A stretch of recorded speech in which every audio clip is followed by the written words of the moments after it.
বিসমিল্লাহির রহমানির রহিম। সুপ্রিয় শিক্ষার্থীবৃন্দ, আশা করি তোমরা ভালো আছো। আমাদের এই বন্ধের সময়টা সঠিকভাবে কাজে লাগানোর জন্য তোমাদের ঝিটকা খাজা রহমত আলী কলেজের পক্ষ থেকে যে অনলাইন কার্যক্রম চলছে, শিক্ষা কার্যক্রম, আশা করি তোমরা এর সাথে গুরুত্বের সাথে যুক্ত আছো। আমরা গত ক্লাসে রসায়ন প্রথম পত্রের 3য় অধ্যায় থেকে আলোচনা করেছিলাম। সেখানে আলোচনার বিষয়বস্তু ছিল রাসায়নিক বন্ধন। এই রাসায়নিক বন্ধনের মধ্যে আয়নিক বন্ধন, সমযোজী বন্ধন, সন্নিবেশ সমযোজী বন্ধন, এই 3টা আলোচনা হয়ে গিয়েছিল। আমাদের আজকের আলোচ্য বিষয়ে রাসায়নিক বন্ধনের বাকি দুটো, অর্থাৎ হাইড্রোজেন বন্ধন এবং ভ্যান ডার ওয়ালস আকর্ষণ বল। তো আমরা প্রথমে ভ্যান ডার ওয়াল আকর্ষণ বল সম্পর্কে আলোচনা করি।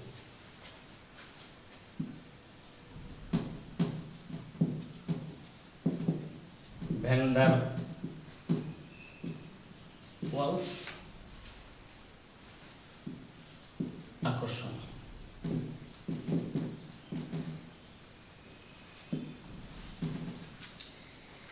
এটা হয় সাধারণত অপোলার সমযোজী যৌগের মধ্যে। তোমরা আগে শিখেছো যে পোলার যৌগের মধ্যে, একটা যৌগের মধ্যে ধনাত্মক ঋণাত্মক দুটি প্রান্ত থাকে, যেমন সোডিয়াম ক্লোরাইড।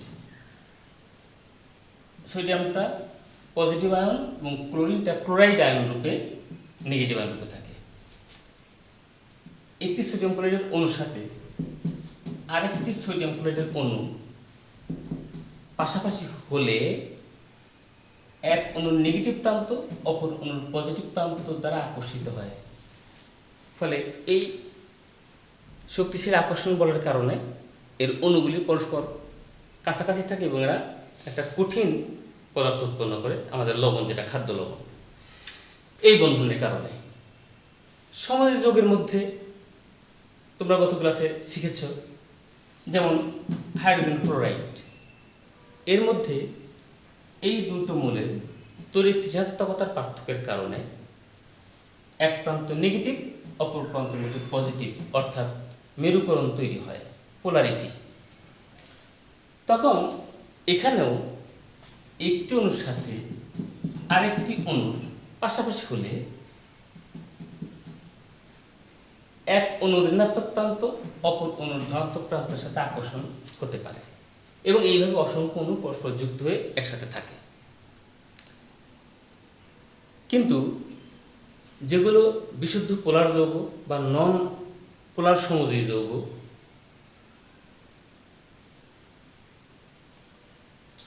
যেমন হাইড্রোজেন, এর মধ্যে দুটি হাইড্রোজেনের পরমাণু H,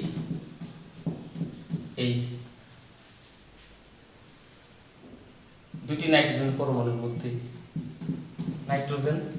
নাইট্রোজেন এরকম বন্ধন থাকে। এখানে একটা ত্রিবন্ধন আছে, দুটি অক্সিজেন পরমাণুর মধ্যে একটি দ্বিবন্ধন দ্বারা দুটি অক্সিজেন পরমাণু জড়িত।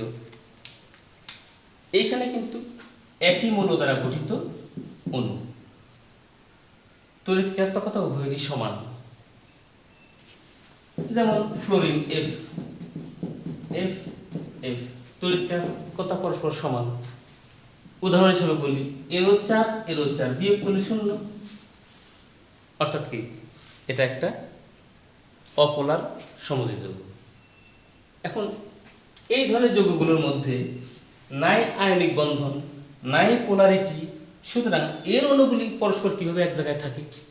যেমন যদি সিলিন্ডারের মধ্যে অক্সিজেন গ্যাস রাখা হয়, তাহলে একটা সিলিন্ডারের মধ্যে অক্সিজেন গ্যাস রাখলে এখানে তো অসংখ্য অণু রয়েছে, তাই এই অণুগুলো পরস্পরের সাথে একত্রিতভাবে থাকে কিভাবে? তো বিচ্ছিন্ন অনেক দূরে থাকার কথা, কিভাবে থাকে? এদের মধ্যে কি বন্ধন আছে? এই বন্ধনটাই বিজ্ঞানী ভ্যান ডার ওয়ালস তার গবেষণার মাধ্যমে আবিষ্কার করেন। এই বলটার নাম ভ্যান ডার ওয়ালস আকর্ষণ বল, এবং এটাই রাসায়নিক বন্ধনের আরেকটা কারণ।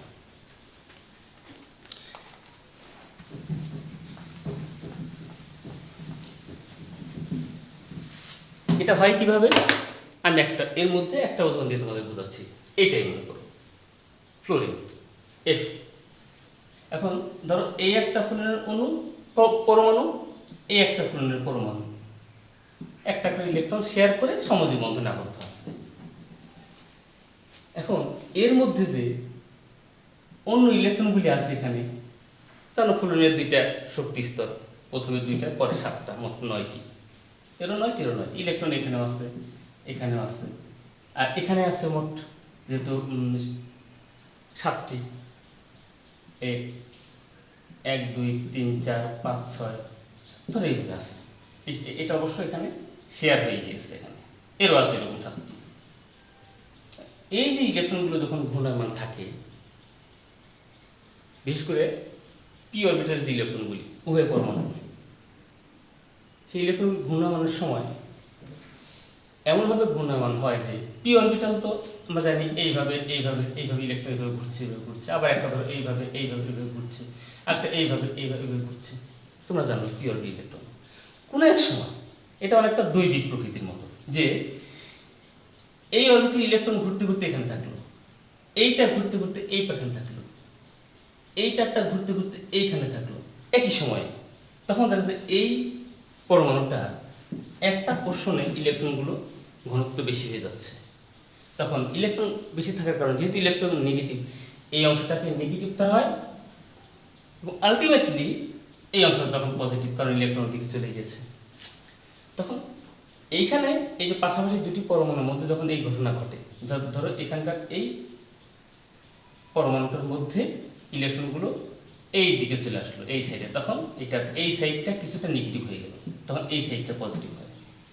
যখন পজিটিভ হয় তখন পাশের পরমাণুর ইলেকট্রনগুলো কিন্তু এই পজিটিভ প্রান্তের, এই পরমাণুর পজিটিভ প্রান্তের আকর্ষণে এই পরমাণুর ইলেকট্রন নেগেটিভ যেহেতু, সেগুলি এটার আকর্ষণে এদিকে চলে আসে, ফলে এই প্রান্ত হয় নেগেটিভ, তখন এটার আবার এই প্রান্ত হয় পজিটিভ।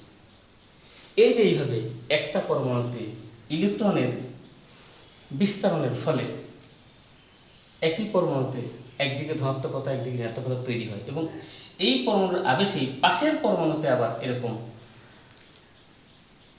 ধনাত্মক ঋণাত্মক প্রান্ত তৈরি হয়, এবং এই ধরনের অণুগুলি পরমাণুগুলি পরস্পরের ঋণাত্মক এবং ধনাত্মক কথা পরস্পর এক পরমাণু থেকে এক পরমাণুতে এরকম বিস্তার লাভ করতে থাকে। এইটাই হচ্ছে ভ্যান ডার ওয়ালস আকর্ষণ বলের উৎস, যাকে বলা হয় লন্ডন বল। লন্ডন বল নামে অভিহিত করা হয়, বা বিস্তারণ বল। এই বিস্তারণ বলের মাধ্যমেই এক পরমাণু থেকে আরেক পরমাণু গিয়ে সাময়িক ধনাত্মকতা ঋণাত্মকতা উৎপন্ন হয়, হ্যাঁ, এবং এটাকে বলে আবেশিত পোলার, একটা আবেশা একটা হয়, এবং এইভাবে আবেশিত পোলারায়নের মাধ্যমে পোলারিটি উৎপন্ন হওয়ার মাধ্যমে একটা অণু থেকে আরেকটা অণু পরস্পরের সাথে ধনাত্মক ঋণাত্মক দুইটা প্রান্তের মাধ্যমে আকর্ষিত হয়ে একত্রিত থাকে। এই হলো নন পোলার সমযোজী যৌগের সমযোজী বন্ধনের আবির্ভাব।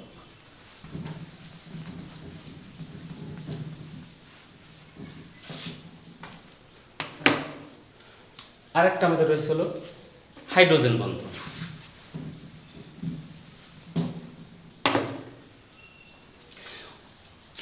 এখানে আরেকটু কথা বলা দরকার যে আমরা পর্যায়ের সাথে জানি, যদি আমরা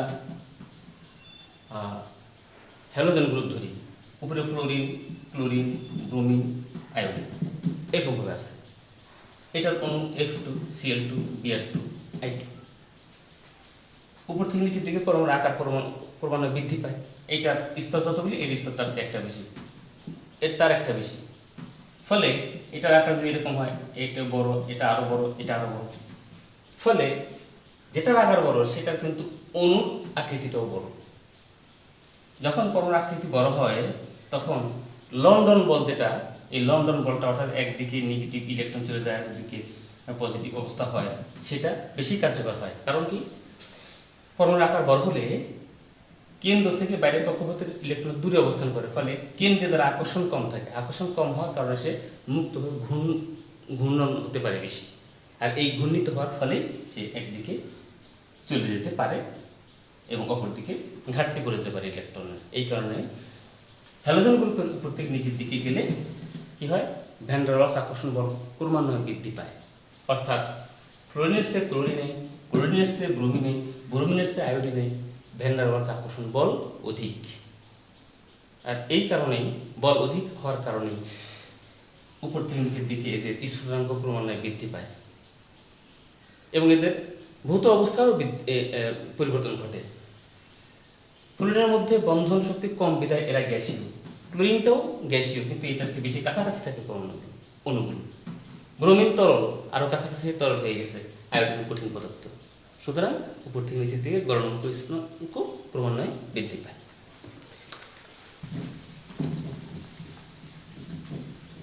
তো ভ্যান ডার ওয়ালস আকর্ষণ বলের আলোচনা আমাদের এটুকুই।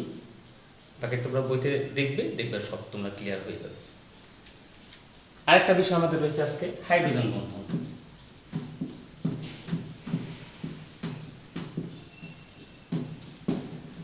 হাইড্রোজেন বন্ধন, হাইড্রোজেন বন্ধনে সাধারণত হাইড্রোজেনের সাথে ফ্লোরিন, হাইড্রোজেনের সাথে অক্সিজেন,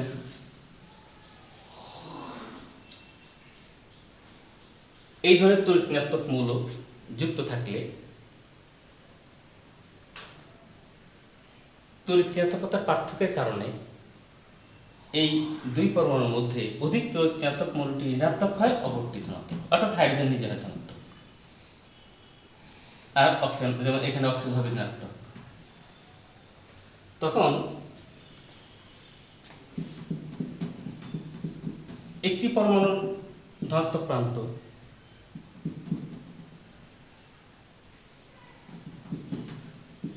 অপর পরমাণু ঋণাত্মক প্রান্তের মধ্যে একটা আকর্ষণ অনুভব করে। ধরো আমি যদি করি, এখানে আমরা একটা এই আঁকলাম,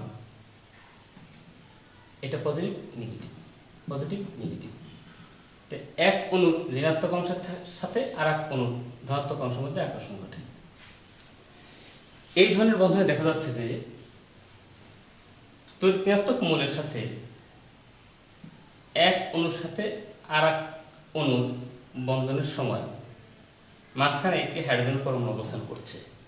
এইটাও তড়িৎ ঋণাত্মক পরমাণু, এইটাও তড়িৎ ঋণাত্মক পরমাণু, বা এই অণুর মধ্যে এইটা ঋণাত্মক, এই অণুর মধ্যে এইটা ঋণাত্মক। দুই ঋণাত্মক পরমাণুর মধ্যে একটি ধনাত্মক হাইড্রোজেন অবস্থান করে এখানে একটা দুই অণুর মধ্যে একটা সেতু বন্ধন রচনা করেছে। এই অণু আর এই অণুর মধ্যে একটা সেতু বন্ধন রচনা করেছে। এই ধরনের বন্ধন বলা হয় হাইড্রোজেন বন্ধন। যেমন হাইড্রোজেন ফ্লোরাইডের মধ্যে হাইড্রোজেন বন্ধন রয়েছে। এখানে একটা মজার উদাহরণ দেখো, HCl, এটা হাইড্রোক্লোরিক অ্যাসিড, এটা হাইড্রোফ্লোরিক অ্যাসিড। এখানের মধ্যে ফ্লোরিনের আকার ক্লোরিনের চেয়ে ছোট, আর মৌলের আকার যত ছোট হয় সে তত বেশি শেয়ারকৃত ইলেকট্রনকে নিজের দিকে আকর্ষণ করতে পারে। ফলে HF এর ফ্লোরিন HCl এর ক্লোরিনের চেয়ে বেশি পরিমাণে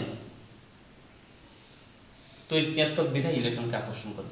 ফলে এর মধ্যে যে হাইড্রোজেন বন্ধন উৎপন্ন হয় সেটা বেশি শক্তিশালী, আর HCl এর হাইড্রোজেন বন্ধনটা অপেক্ষা কম শক্তিশালী। এই কারণে পানির মধ্যে দিলে এটা সহজে দ্রবীভূত হয়, কিন্তু এটা সহজে দ্রবীভূত হয় না, কারণ এর মধ্যে বন্ধনটা শক্তিশালী, বন্ধন ছিন্ন করতে শক্তি লাগে বেশি। আর HCl এর মধ্যে হাইড্রোজেন বন্ধন দুর্বল বিধায় এটা সহজেই ছিন্ন হয়ে যায়। অর্থাৎ দ্রবণের মধ্যে H+ আয়ন দ্রুত ছড়িয়ে পড়ে এই বন্ধন মুক্ত হয়ে, যে কারণে হাইড্রোজেন ফ্লোরাইডের চেয়ে হাইড্রোজেন ক্লোরাইড বেশি শক্তিশালী অম্ল। হাইড্রোজেন বন্ধনের কারণে আমরা যে হ্যালো অ্যাসিডগুলো, হ্যালোজেনের সাথে হাইড্রোজেন যুক্ত যে অ্যাসিড, এই অ্যাসিডগুলোর যে তীব্রতার ক্রম সেটা আমরা ব্যাখ্যা করতে পারব।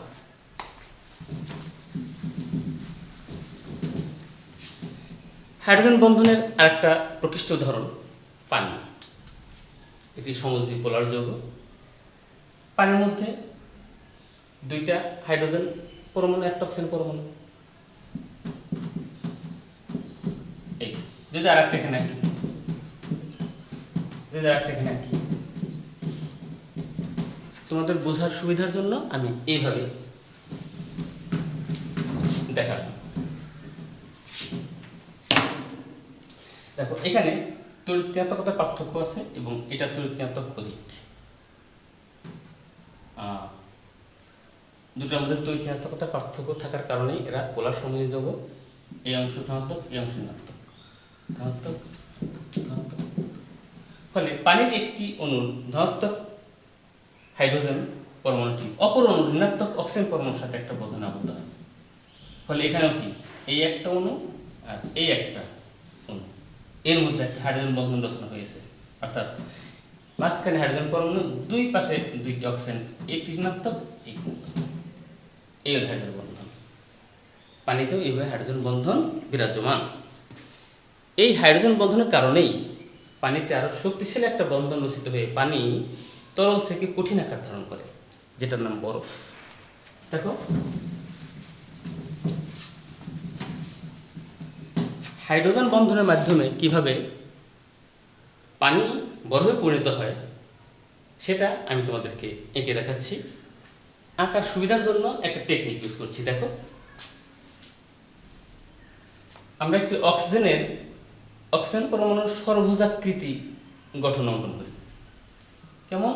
এখানে একটা অক্সিজেন, এখানে একটা অক্সিজেন, এখানে একটা অক্সিজেন, এখানে একটা অক্সিজেন, এখানে একটা অক্সিজেন, এইখানে একটা অক্সিজেন।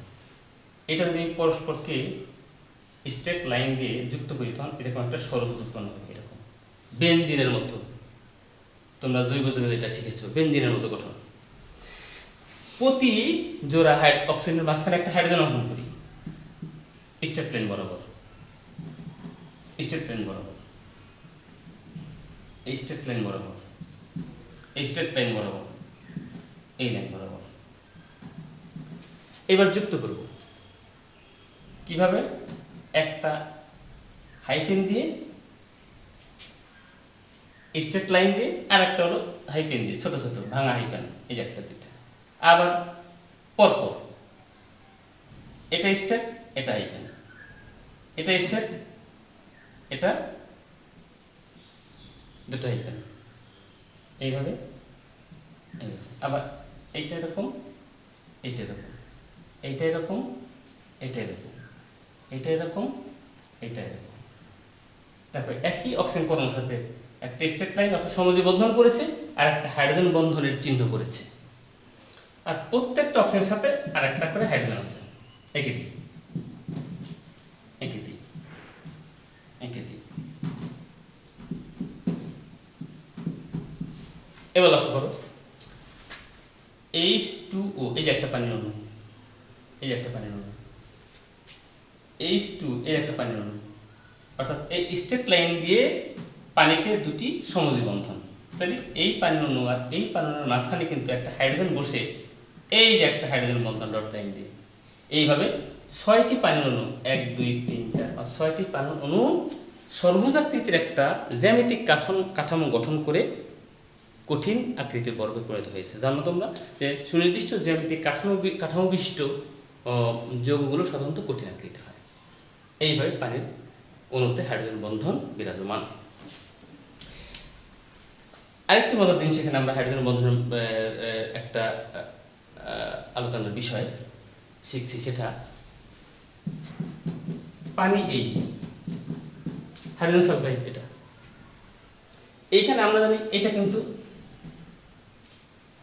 পানি, তরল পদার্থ, স্বাভাবিক অবস্থা তরল পদার্থ আমরা প্রথমে রেখেছি।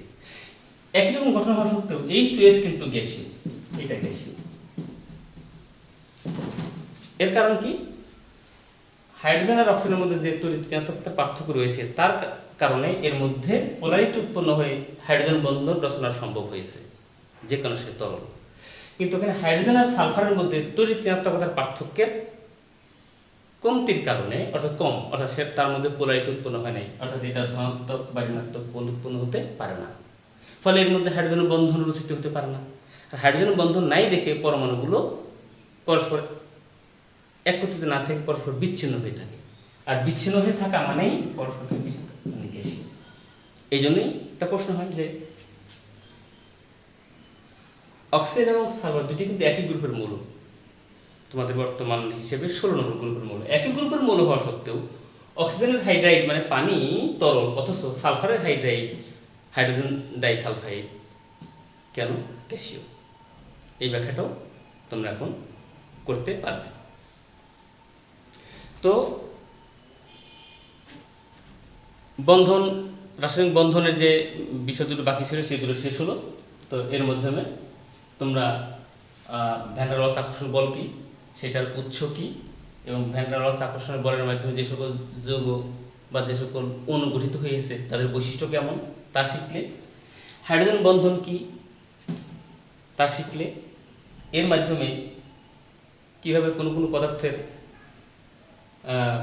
ভৌত অবস্থা ভিন্ন হয়ে যেতে পারে সেটাও তোমরা শিখলে, হাইড্রোজেন বন্ধনের মাধ্যমে কীভাবে পানি তরল এবং এটা কিভাবে একটা তাপমাত্রায় গিয়ে হাইড্রোজেন বন্ধন পুনর্বিন্যস্ত হয়ে সেটা কঠিন বরফে পরিণত হয় তাও তোমরা শিখলে। বন্ধন এ পর্যন্তই। এর সাথে তোমাদের বন্ধনের সাপ্লিমেন্টারি হিসেবে আরেকটু কথা আছে, সেটুকু আমি আজকে দেখিয়ে দিই।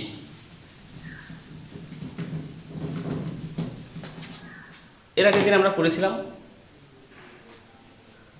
সমযোজী যৌগে পোলার আয়নের মাধ্যমে কিভাবে মেরুত্ব তৈরি হয়, অর্থাৎ অনেকটা আয়নিক প্রকৃতির যৌগে পরিণত হয় শিখেছি, অর্থাৎ সেটা হলো সমযোজী যৌগের আয়নিক বৈশিষ্ট্য ছিল। এখন এই বন্ধনের মধ্যে আরেকটা বিষয় আমাদের রয়েছে, সেটা হলো আয়নিক যৌগের সমযোজী বৈশিষ্ট্য। সোডিয়াম ক্লোরাইড এটা একটা আয়নিক যৌগ, পজিটিভ। তার পাশে রয়েছে ধরো ম্যাগনেসিয়াম ক্লোরাইড, পজিটিভ। এই যৌগ গঠিত হওয়ার পরে এই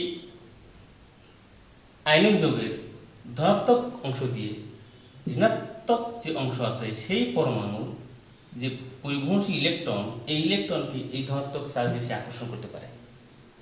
আকর্ষণ করে, যদি আমি সোডিয়ামকে আঁকি এইভাবে, এই ইলেকট্রনকে আকর্ষণ করে সে এই অরবিটালটাকে, বহিস্তরটাকে সে একটু বিকৃত করে ফেলে, অর্থাৎ তার দিকে টেনে, তার দিকে নিয়ে, অর্থাৎ এইভাবে টেনে একটু এইভাবে নিয়ে আসে, তখন এটা এরকম হয়ে যায়। এটাকে বলা হয় অরবিটালের বিকৃতি, যে বিকৃত হয়ে গেছে, অরবিটালের বিকৃতি বা পোলার আয়ন। কি পোলার আয়ন? এখানে বিষয় হলো এই পোলার আয়ন এর মাধ্যমে যখন অ্যানায়নের ইলেকট্রন ক্যাটায়ন এবং অ্যানায়নের মাঝামাঝিতে চলে আসে, তখন সেটা অনেকটা সমযোজী যৌগের মতো বৈশিষ্ট্য প্রাপ্ত হয়। কারণ সমযোজী যৌগে দুইটি পরমাণুর মাঝখানে দুই পরমাণুর শেয়ারকৃত ইলেকট্রন অবস্থান করে।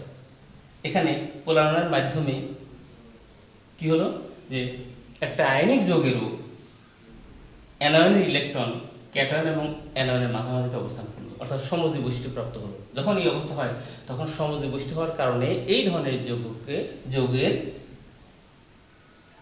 গলনাঙ্ক স্ফুটনাঙ্ক কমে যায়। আমরা জানি সাধারণত আয়নিক যৌগের গলনাঙ্ক স্ফুটনাঙ্ক সর্বাধিক, এরা যতই সমযোজী হয় তখন তার গলনাঙ্ক স্ফুটনাঙ্ক কমে যাবে, কারণ সমযোজী যৌগগুলির গলনাঙ্ক স্ফুটনাঙ্ক আয়নিক যৌগের তুলনায় কম, অনেক কম। এই ক্ষেত্রে আবার তুলনা আছে, যেমন সোডিয়াম পাশে রয়েছে ম্যাগনেসিয়াম, একই পর্যায়ের পর্যায় সারণী থেকে আমরা আসছি। সোডিয়াম যেখানে তার পাশেই ম্যাগনেসিয়াম, সোডিয়ামের পারমাণবিক সংখ্যা 11 আর ম্যাগনেসিয়ামের ডানে হওয়ার কারণে সোডিয়ামের চেয়ে ম্যাগনেসিয়ামের আকার ছোট। অর্থাৎ আকার যদি ছোট হয় তখন কেন্দ্র থেকে বাইরের কক্ষপথে ইলেকট্রন কাছে থাকে, অর্থাৎ অন্য যে কোনো ইলেকট্রনকে সে সহজে আকর্ষণ করতে পারে। ফলে আকার ছোট হওয়ার কারণে ম্যাগনেসিয়াম এই ক্লোরাইড আয়নের ইলেকট্রনকে বেশি পোলারাইজড করতে পারবে, অর্থাৎ সোডিয়াম ক্লোরাইডের চেয়ে ম্যাগনেসিয়াম ক্লোরাইড টা হবে কি অধিক সমযোজী। তার পাশে যদি বলি 13 পারমাণবিক সংখ্যা বিশিষ্ট অ্যালুমিনিয়াম, তার সাথে ক্লোরাইড এলসি, ম্যাগনেসিয়ামের ডানে আবার অ্যালুমিনিয়াম, সুতরাং অ্যালুমিনিয়ামের আকার আরো ছোট, সুতরাং সে ক্লোরাইড আয়নকে আরো বেশি বিকৃত করবে, অর্থাৎ এর সমযোজতা আরো বেশি। অর্থাৎ এই পর্যায়ে সোডিয়াম, ম্যাগনেসিয়াম, অ্যালুমিনিয়াম দিকে যেতে থাকলে এদের আয়নিক থেকে সমযোজীর দিকে যাওয়ার ক্রমটা এরকম হবে। অর্থাৎ সোডিয়াম ক্লোরাইডের চেয়ে ম্যাগনেসিয়াম ক্লোরাইড, ম্যাগনেসিয়াম ক্লোরাইডের চেয়ে অ্যালুমিনিয়াম ক্লোরাইড অধিক সমযোজী, অর্থাৎ সোডিয়াম ক্লোরাইডের চেয়ে ম্যাগনেসিয়াম ক্লোরাইডের গলনাঙ্ক স্ফুটনাঙ্ক কম, অ্যালুমিনিয়াম ক্লোরাইডের আরো কম। অপরদিকে ক্যাটায়নের একটা চার্জের পরিমাণের একটা বিষয় রয়েছে এখানে।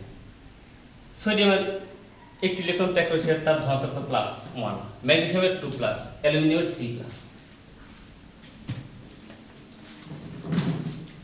অ্যালুমিনিয়ামের 3+। ফলে অধিক সংখ্যক ধনাত্মক চার্জ দিয়ে ইলেকট্রনকে সহজে আকর্ষণ করবে, এই কারণেও এদিক থেকে এদিকে গেলে সমযোজ্যতা ক্রমান্বয়ে বৃদ্ধি পায়।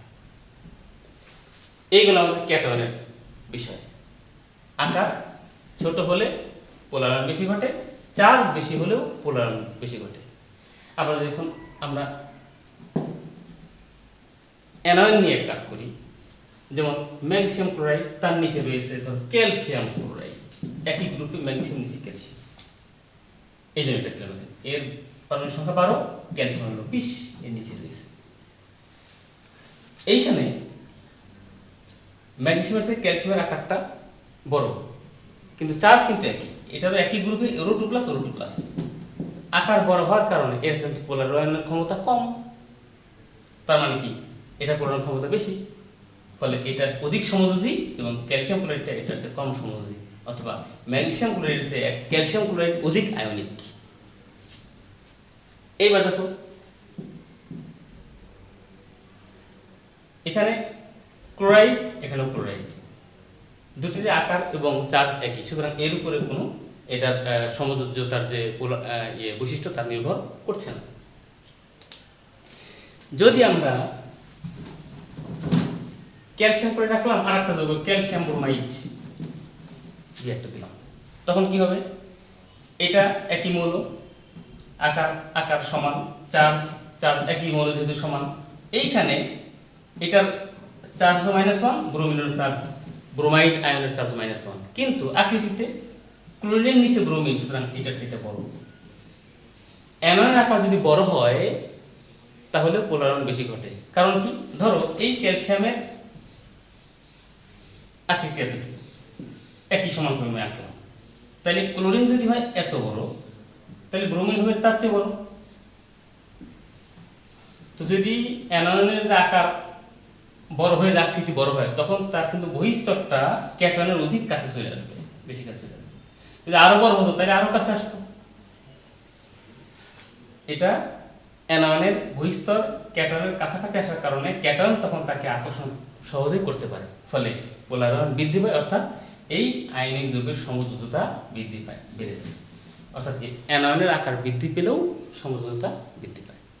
এই যে ক্যাটায়নের আকার ছোট হলে এবং চার্জ বড় হলে পোলারায়ন বাড়ে, অপরদিকে অ্যানোনের আকার বড় হলে এবং চার্জ বেশি হলে পোলারায়ন বেশি ঘটে। এই যে নিয়মটা, আয়নিক যৌগের সমযোজী বৈশিষ্ট্যধারী হওয়ার যে এই নিয়মটা বিজ্ঞানী ফাজান নামক একজন বিজ্ঞানী এটা গবেষণা করে বের করেছেন। এই জন্য এই নিয়মটাকে বলা হয় ফাজানের নিয়ম, অর্থাৎ আয়নিক যৌগের সমযোজী বৈশিষ্ট্য প্রাপ্ত হতে ফাজানের নিয়ম। তো শিক্ষার্থীরা, আজকে ক্লাস এ পর্যন্তই।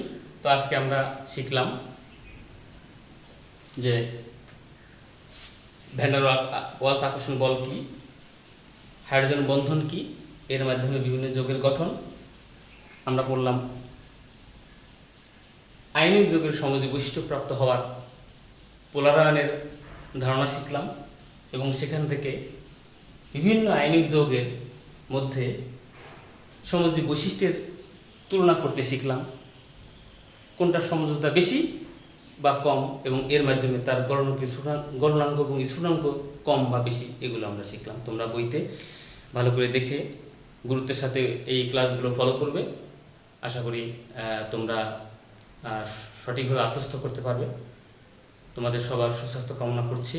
ঘরে বসে এই সময়গুলো তোমরা সুন্দরভাবে লেখাপড়ার সাথে সঠিকভাবে কাজে লাগাবে এই প্রত্যাশা রেখে আজকের ক্লাস এখানে শেষ করছি। সবাইকে ধন্যবাদ।